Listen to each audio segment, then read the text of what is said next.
ఏం చేస్తున్నావా అమ్మా? ఏం లేదురా, ఐబొమ్మ పని అయిపోయింది కదా, అవును. రవి చాప్టర్ కూడా క్లోజ్ అయిపోయింది. అవును. అట్లాంటి సైట్ క్రియేట్ చేయడానికి హ్యాకింగ్ ప్రాసెస్ నేర్చుకుంటున్నాం. కొద్దిగా అయిపోయింది నీకు ఎత్తర్లే ఈ రోజంతా.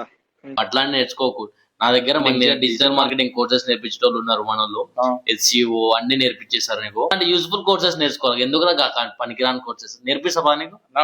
బా మళ్ళా మీరు కూడా ఇట్లా డిజిటల్ మార్కెటింగ్ కోర్స్ నేర్చుకుందాం అనుకుంటారా? అయితే స్ట్రేట్ గా డిజిటల్ బ్రోలికి వచ్చేసేయండి. మీరు ఇక్కడ ఒక్కసారి పేమెంట్ చేస్తే 1 year వరకు సపోర్ట్ ఉంటుంది అండ్ 100% ప్లేస్మెంట్ సపోర్ట్ కూడా ఉంటుంది. మీరు ఇంటర్వ్యూస్ ని ఈజీగా క్రాక్ చేయడానికి కమ్యూనికేషన్ స్కిల్ క్లాసెస్ కూడా కండక్ట్ చేస్తారు. అంతేకాదు వీళ్ళు రియల్ టైం ప్రాజెక్ట్స్ కండక్ట్ చేస్తారు. సో నీకు ప్రాక్టికల్ ఎక్స్పీరియన్స్ కూడా వస్తుంది. Resume building, interview questions, mock interviews ఇట్లా అన్ని కండక్ట్ చేస్తారు. నీకు ఫుల్ గైడెన్స్ ఇస్తారు. నువ్వు ఇక్కడ లైవ్ క్లాస్ లో ఏమైనా మిస్ అయితే రికార్డెడ్ క్లాసెస్ కూడా ప్రొవైడ్ చేస్తారు. నువ్వు అక్కడ కవర్ చేసుకోవచ్చు. దీంతో పాటు 1-on-1 మెంటర్షిప్ కూడా ఉంటుంది. సో నువ్వు డౌట్స్ అన్ని క్లియర్ చేసుకోవచ్చు. ఇక్కడ 30+ మాడ్యూల్స్, 500+ టాపిక్స్ నేర్పిస్తారు. అండ్ అట్లానే ఏఐని ఎట్లా వాడాలి, ఏతో మార్కెటింగ్ ఎట్లా చేయాలని స్ట్రాటజీస్ గట్లా నేర్పిస్తారు. నీకు కోర్స్ లో జాయిన్ అయ్యేటప్పుడు మాడ్యూల్ బుక్స్, కోర్స్ అయిపోయినాక సర్టిఫికేట్ కూడా ప్రొవైడ్ చేస్తారు. ఇంతకీ ఈ లొకేషన్ ఎక్కడనే కదా, అదే మన JNTU metro near by pillar number A690 opposite లో ఉంటుంది మన డిజిటల్ బ్రో. కాంటాక్ట్ డీటెయిల్స్ అయితే ఈ స్క్రీన్ మీద ఇస్తున్నా, కాంటాక్ట్ అయిపోండి. సో అంతే మరి.